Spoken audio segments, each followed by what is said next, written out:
Pode abrir sua Bíblia em Mateus 27. Enquanto eu pensava sobre qual mulher eu ia conversar hoje com vocês, aconteceu uma coisa meio estranha, que é a seguinte.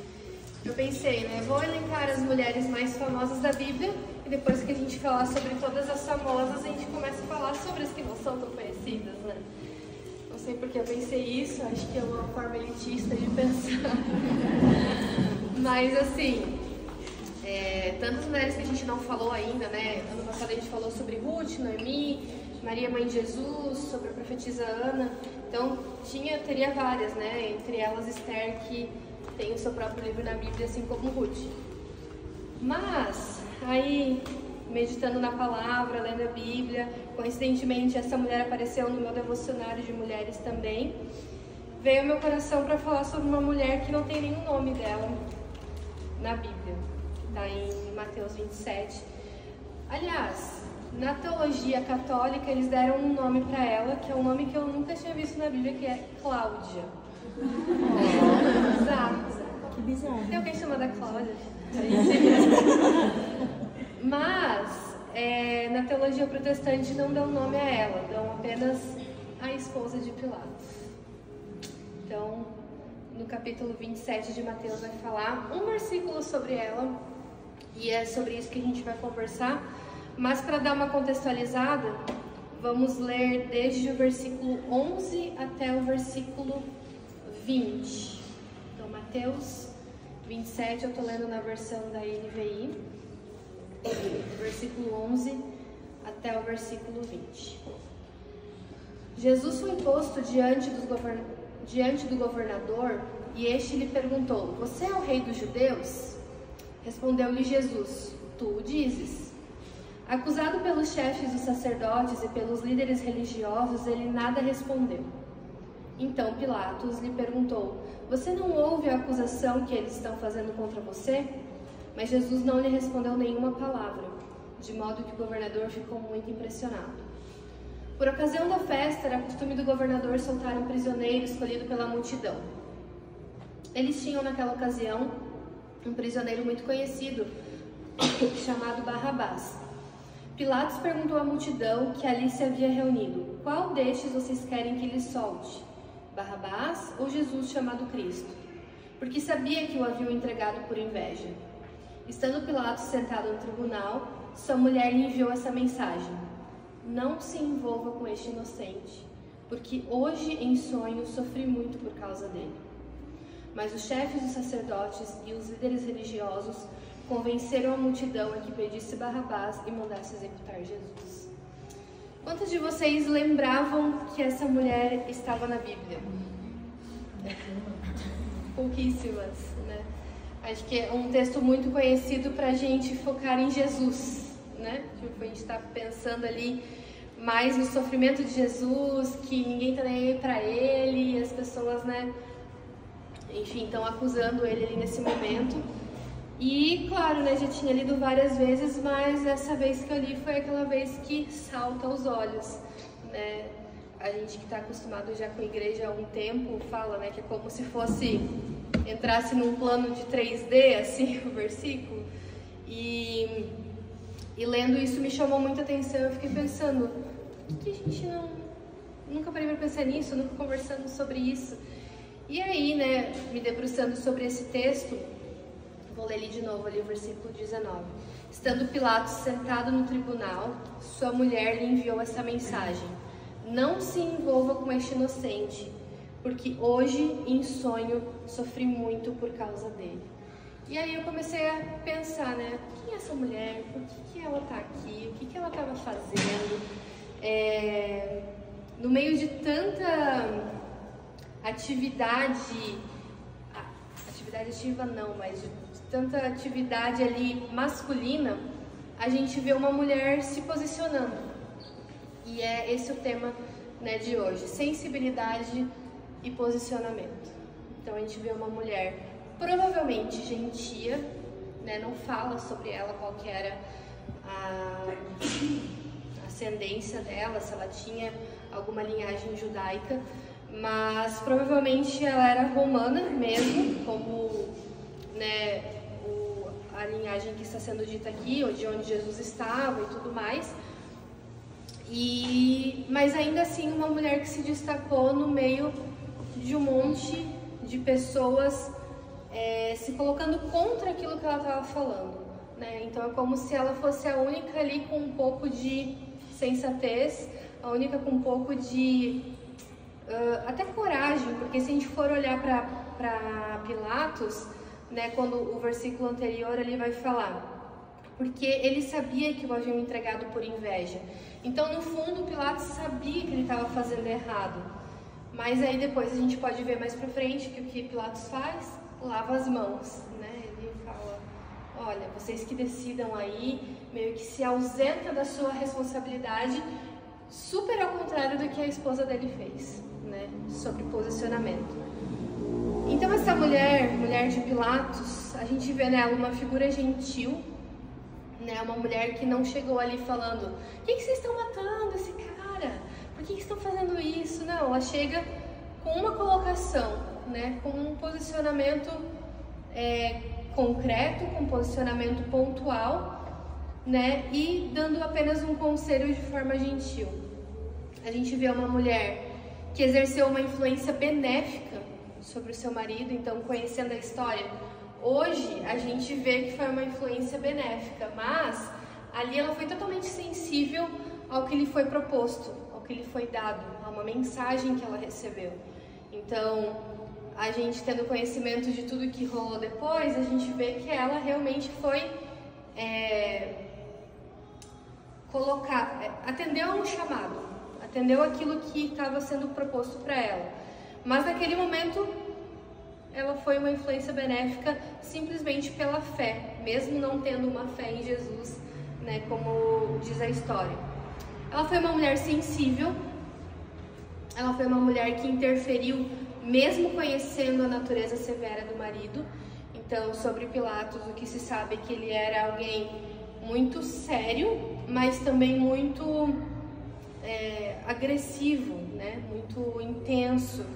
Até a forma como ele conversa com Jesus, se a gente for estudar, se a gente for ver, dá para perceber que ele não era um exemplo de bondade, né? Tipo uma pessoa querida que conversa. Não, ele estava ali meio que tanto faz, tipo, eu tô aqui fazendo meu trabalho, quem é essa pessoa? Então, ele teve alguns insights de que Jesus era bom, mas meio que não se importou, deixou pra lá. Então, uma mulher de Pilatos, uma mulher que interferiu mesmo conhecendo a natureza severa do marido. E ela teve atenção e posicionamento, né? Então ela ficou atenta àquilo que ela estava recebendo e ela se posicionou diante daquilo que lhe foi proposto. E aí dentro disso eu quero ressaltar duas questões, né? Dois pontos dentro dessa história. O primeiro ponto é sobre a providência divina. Quando a gente fala sobre uma teologia mais reformada, né, não sei quantas estão dentro desse contexto há mais tempo, mas a gente fala muito sobre providência divina. E o que é isso? É entender que Deus é soberano sobre tudo e que Ele está no controle das coisas. Então, de alguma forma, algumas pessoas, até mesmo cristãs e protestantes, podem pensar que a gente tem algum controlezinho de alguma coisa, algo por merecimento, ou algo, quanto mais eu fizer, talvez eu receba isso em retorno. E dentro daquilo que a gente acredita biblicamente, né, nessa igreja, nós cremos que não, que Deus tem o controle soberano sobre todas as coisas como Criador, né? É claro que Ele nos criou como seres pensantes, não somos robôs, então em algumas decisões nós trabalhamos em parceria com Deus, digamos assim, mas quem tem o controle, quem é o dono, quem governa é o Senhor. Então, nessa história a gente pode ver claramente a providência divina, porque da onde uma mulher gentia ia pensar nisso, ia projetar isso, né? Não foi uma das discípulas de Jesus, não foi a mãe de Jesus, não foi alguém que estava ali caminhando com ele, esposa de um dos apóstolos. Não, foi uma pessoa que a palavra não fala nesses termos, né? Deus, não há menção de que ela tenha sido enviada por Deus, mas pelo contexto a gente pode perceber a providência divina acontecendo, né? Não era como se ela fosse uma serva de Deus ou uma profeta, que Deus realmente colocou uma palavra na boca dela para que ela pudesse falar. Não, a gente vê a providência acontecendo de uma forma natural. Uma pessoa, assim como no Antigo Testamento a gente vê Deus usando outras pessoas, ou até mesmo animais, né, para falar com alguém que precisasse. Então ela ali estava simplesmente no lugar certo, na hora certa, né, dormindo, e recebe uma palavra. Então não há menção bíblica de que essa mensagem tenha sido enviada por Deus, mas a gente vê uma mulher gentia tendo acesso à informação de que Jesus era inocente. Então a gente olha para a história de Jesus no meio de tantas pessoas, principalmente já mais para frente da vida de Jesus, né, às portas da morte de Jesus, uma mulher que teve acesso a uma informação privilegiada, né, uma informação que de alguma forma ela recebeu uma revelação. Hoje a gente entende isso como uma revelação do Evangelho, mas ela recebeu uma revelação. Então ela testemunha que Jesus era justo para aqueles que tinham a intenção de matá-lo. Então ela não só recebe essa informação, como ela vai lá e fala: olha, escuta aqui, eu tive um sonho e eu acho melhor você não se envolver com esse homem inocente. Deu um conselho, né, para o marido. E a segunda coisa que a gente vê nessa história é a ternura e a gentileza dela. Porque quando a gente fala sobre providência divina, a gente está falando de algo que não é nossa responsabilidade. Não é minha responsabilidade escrever todos os dias do meu filho, quando eu tiver um filho, e ele viver aquilo. Não é minha responsabilidade, isso é responsabilidade divina, é providência divina. Mas quando a gente fala sobre ternura e gentileza, a gente está falando de responsabilidade nossa. Daquele que foi salvo, daquele que recebeu Jesus e que teve uma vida transformada, que tem uma vida transformada para poder agir mediante a isso. Então, quando a gente fala sobre algo que é nossa responsabilidade, como mulheres regeneradas, né, nós devemos ter o máximo de cuidado ao transmitir uma mensagem. Por mais que essa mulher muito provavelmente não fosse convertida ou não fosse uma seguidora de Jesus, colocando num termo melhor para essa época, ela ainda assim se colocou numa posição de cuidado, de atenção, de gentileza ao transmitir essa mensagem. Né? A gente sabe que historicamente as mulheres não tinham muita voz nos tempos bíblicos, né? Pouquíssimas mulheres se destacam ao longo da Bíblia como mulheres que agiram, que falaram, que se portavam diante de uma autoridade, principalmente. A gente vê Esther fazendo isso, mas aqui no Novo Testamento a gente vê uma mulher que, por mais que fosse seu marido, ela ainda assim se posicionou, né? Fez o necessário para entregar com sensibilidade essa palavra. Então vemos providência divina aliada a ternura e gentileza. Providência divina, responsabilidade de Deus, ternura e gentileza, responsabilidade nossa. E aí, pensando sobre isso, né, me veio uma grande questão, que é a seguinte: tá, e se tivesse dado certo o que ela falou, né? Porque ela falou para alterar alguma coisa, e se tivessem ouvido ela, Jesus não teria morrido, mas Jesus tinha que morrer, tipo. Eu fiquei, não vou falar sobre essa mulher porque essa história não tá encaixando. Mas aí, refletindo sobre isso, né, pensei, Pilatos não considerou a mensagem. Pelo contrário, ele parece ter, e ignorado completamente, para não falar cagado pra mensagem. Tipo, ele não quis saber daquilo, tipo, não menciona nem, ele escutou, ele pensou, ele considerou, ele teve consideração por essa palavra. Nada, zero, ela só falou e aparentemente eles nem notaram que ela estava ali existindo e seguiram com o plano de executar Jesus, né? E aí eu fiquei pensando, Pilatos não considerou a mensagem, a vida seguiu, Jesus foi morto, e essa é uma outra história. Porém, quando a gente está falando sobre essa mulher, ela não estava posicionada ali para mudar a história. Ela não estava posicionada ali para ter uma grande mudança de planos, um plot twist, nossa, essa mulher salvou Jesus da cruz. Não, a gente sabe hoje que era plano de Deus, que a redenção era algo escrito, Jesus precisava cumprir isso. O próprio Jesus, em oração ao Pai, fala, né, se possível afasta de mim, mas seja feita a tua vontade. Ele sabia que ele precisaria fazer aquilo. Mas quando a gente olha para essa mulher, a gente vê que ela não mudou o curso da história, até porque ela nem poderia fazer isso, mas ela foi um canal de testemunho. Ela reconheceu, assim como depois da crucificação de Jesus, quando Jesus morre, tem um versículo que fala, e aí eles reconheceram verdadeiramente que ele era filho de Deus. Ela teve essa revelação antes da crucificação de Jesus. Então, quando as pessoas têm esse start ali, né, na crucificação, vendo que, ficou trevas, terremoto, pessoas retornaram à vida, tal, o véu se rasgou, várias coisas físicas aconteceram na morte de Jesus.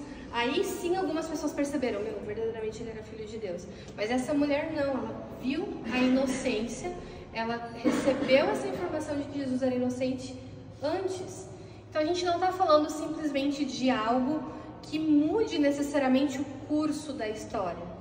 Mas ela recebeu uma informação, essa informação ela levou adiante, se posicionou diante daquilo que ela tinha para simplesmente comunicar uma verdade. Comunicar aquilo que ela sabia. Depois, o que eles iam fazer com isso era a responsabilidade dos terceiros, né, de quem recebeu a mensagem. Não tinha a ver com ela. E ela poderia muito ter pensado, não vai dar em nada, então não vou nem falar.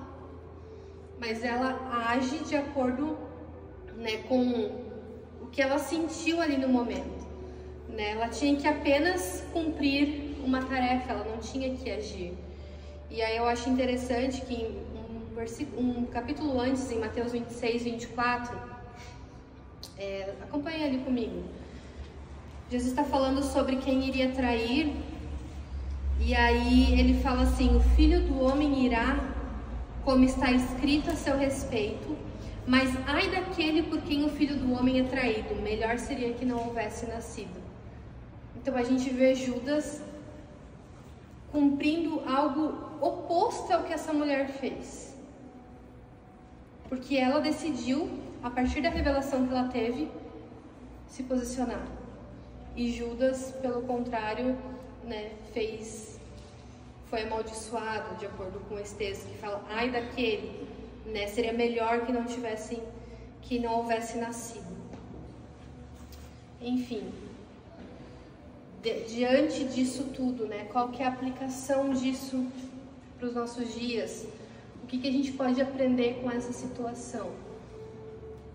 Com essa história, com esse posicionamento dessa mulher, com essa sensibilidade dessa mulher? Primeiro, a ouvir a Deus. Segundo, a se posicionar.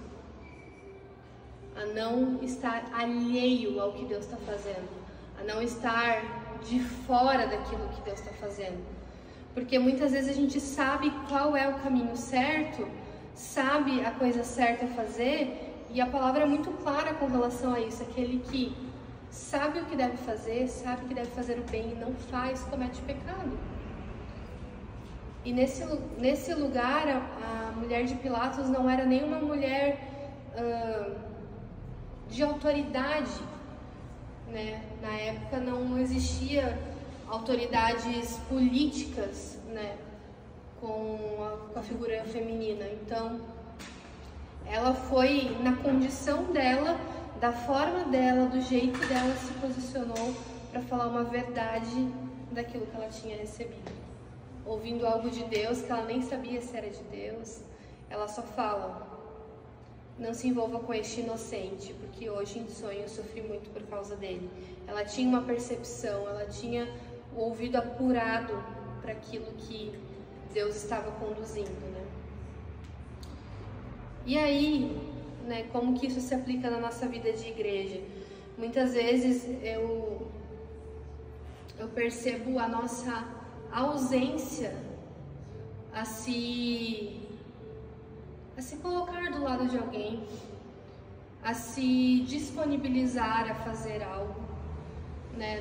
Vocês sabem que a nossa igreja, a nossa comunidade não é uma igreja cheia de eventos, que a gente precisa estar trabalhando o tempo todo e fazendo coisas, mas a minha sensação muitas vezes é que a gente diminuiu a velocidade ao ponto de estar quase parando. Sim, Deus não quer que a gente tenha uma vida afobada, corrida, e isso foi um dos motivos que fez eu e o Heron rompermos com a antiga comunidade, igreja que a gente ia, porque a gente via que aquilo era meio que uma máquina de formar líderes e pessoas, e caminhava de uma forma tão rápida, e aí ia passando por cima das pessoas, enquanto uns saíam, outros chegavam, e já nem lembrava mais do outro, e beleza. Aí a gente foi para um outro contexto em que a gente quer viver a verdade do Evangelho, a gente quer viver uma comunidade de fé. Essa semana a gente foi visitar um casal que está chegando na nossa igreja, e a gente falou muito sobre isso. A gente quer que seja um ambiente acolhedor para as pessoas que chegarem, né? Que não seja tipo assim, chegou, já vai servir, já vai fazer. Muito pelo contrário, quando algumas pessoas chegam na nossa igreja, a frase do Heron é sempre a mesma: se sirva de nós, ou sirva-se de nós por um tempo, né? Fique aqui recebendo, né? E isso é algo natural, deve ser natural, deveria ser natural de todas as igrejas. Mas por outro lado, muitas vezes eu vejo a gente se acomodando e não se posicionar quando deveria. Pode ser em falas, como foi no caso dessa mulher, né? E você ver algo e você não comunicar, e você sentir algo e não falar para a pessoa, né? O Deus te conduzir a fazer uma visita, o Deus te conduzir a dar um abraço, o Deus te conduzir a orar por alguém. Todas essas são atitudes, tarefas, chamados de Deus para nós, que são coisas acessíveis, que são coisas que estão aqui, na nossa mão para serem feitas. Não exige dinheiro, não exige você se desgastar por muito tempo. A gente não está falando sobre uma negação extrema, a gente está falando simplesmente sobre alguém que girou a chavinha e falou: ok, é isso que eu preciso para esse momento. E aí, como a gente vê, né, com relação a Judas, eu sei que esse texto é muito pesado, mas olhando para o que Jesus pensa com relação àquele que não cumpre, né, essa defesa para com ele, essa fala para com a verdade, ele fala: melhor seria se não houvesse nascido. E é claro, a gente está falando sobre algo muito intenso de, nossa, Jesus está falando que queria que a pessoa morresse. Não, é interessante. A gente deve pegar a essência desse texto, o que está por trás, o que ele deseja falar com relação a isso. Quando ele fala, né, melhor seria que não houvesse nascido, ele está falando sobre propósito. Porque quando alguém nasceu com um propósito para viver aquilo e não faz, é como se fosse inútil. É como se não estivesse ali. Jesus não está desejando a morte.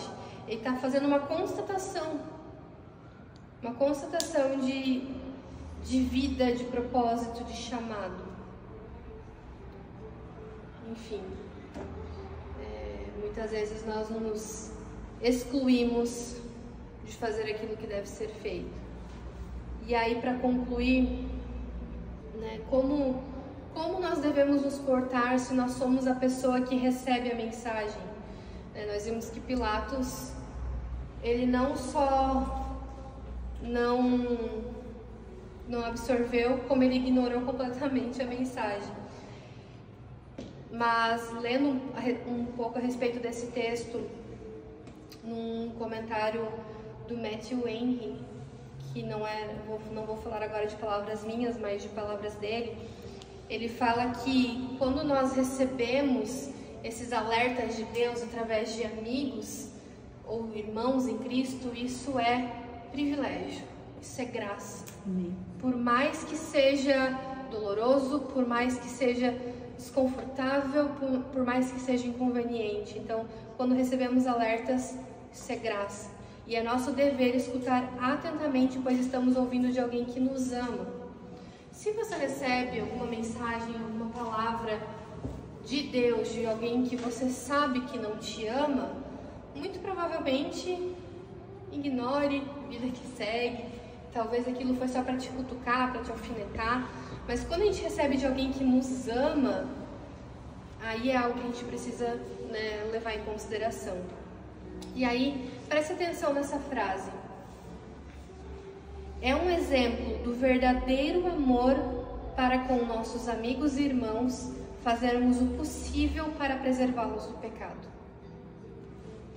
É um exemplo do verdadeiro amor para com nossos amigos e irmãos, fazermos o possível para preservá-los do pecado. E a melhor amizade é aquela que visa o bem da alma. A melhor amizade é aquela que visa o bem da alma. Então, pensando nesse contexto que a gente vem conversando sobre vivermos comunidade, sobre vivermos família, nesse contexto aqui, nesse encontro aqui, ou nos grupos, ou nos dias comuns, ou nas pessoas que você convida para ir na sua casa, a melhor amizade é aquela que visa o bem da alma, né? Não necessariamente aquela que vai te dar dinheiro, bem que a gente gostaria muitas vezes, né? Tipo, não se preocupe com nada, vamos viajar. Mas por outro lado, uma amizade real, verdadeira, é aquela que se preocupa com o que você está sentindo. Só quem já passou trevas na alma, momentos de muita dor, de muita angústia, ou até doenças como depressão, ansiedade, burnout, só alguém que passou por isso e teve alguém do seu lado sabe que essa frase é real. A melhor amizade é aquela que visa o bem da alma. Aquela pessoa que não julga, aquela pessoa que não te ofende, aquela pessoa que não te cobra, aquela pessoa que faz o melhor para que você se sinta bem, para que você fique tranquilo, para que você melhore. Então, esse é o verdadeiro amor entre irmãos. Recapitulando sobre a mulher de Pilatos, ela ouviu algo, ouviu uma verdade através de providência divina, e ela teve ternura e gentileza para repassar aquilo que era responsabilidade dela, aquilo que estava ao seu alcance. E é essa mensagem que eu queria deixar para vocês hoje, em se posicionarem, serem sensíveis à voz de Deus.